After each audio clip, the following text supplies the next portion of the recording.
లో శాస్త్రవేత్తలు కార్యక్రమం వికారాబాద్ నాగర్ కర్నూలు జిల్లాలలో రైతు కమిషన్ నిర్వహిస్తోంది. రైతు commission chairman Kodanda Reddy, commissioner member Sunil Vikarabad జిల్లా దరూల్ రైతు వేదిక వద్ద నిర్వహించారు.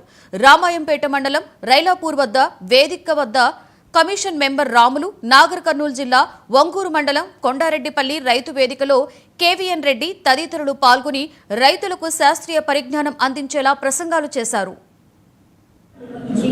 రైతులకు నాణ్యమైన విత్తనాలను అందిస్తున్నారు.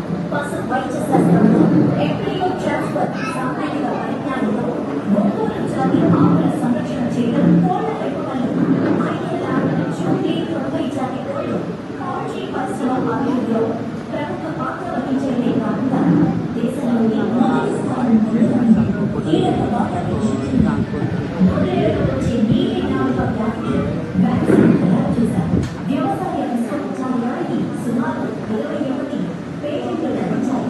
పరిశోధనలో ఆధునికతను అందిపుచ్చుకునేందుకు కృత్రిమ మేధస్సుతో కూడిన డ్రోన్ ఎకానమీ అనే విధంగా వ్యవసాయ ఆధునిక సాంకేతిక పద్ధతులను అందించడంలో కీలక పాత్ర పోషిస్తోంది.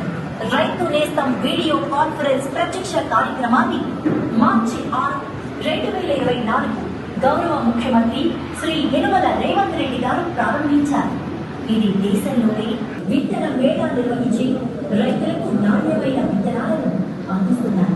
పశు వైద్య శాస్త్రంలో ఎంబ్రియో ట్రాన్స్ఫర్ సాంకేతిక పరిజ్ఞానంలో ఒంగోలు జాతి ఆవుల సంరక్షణ చేయడం, కోళ్ల పెంపకంలో జూలీ 90 జాతి కోళ్లు పౌల్ట్రీ పరిశ్రమ అభివృద్ధిలో ప్రముఖ పాత్ర వహించడమే కాకుండా దేశంలోని సిద్దిపేటలో మాజీ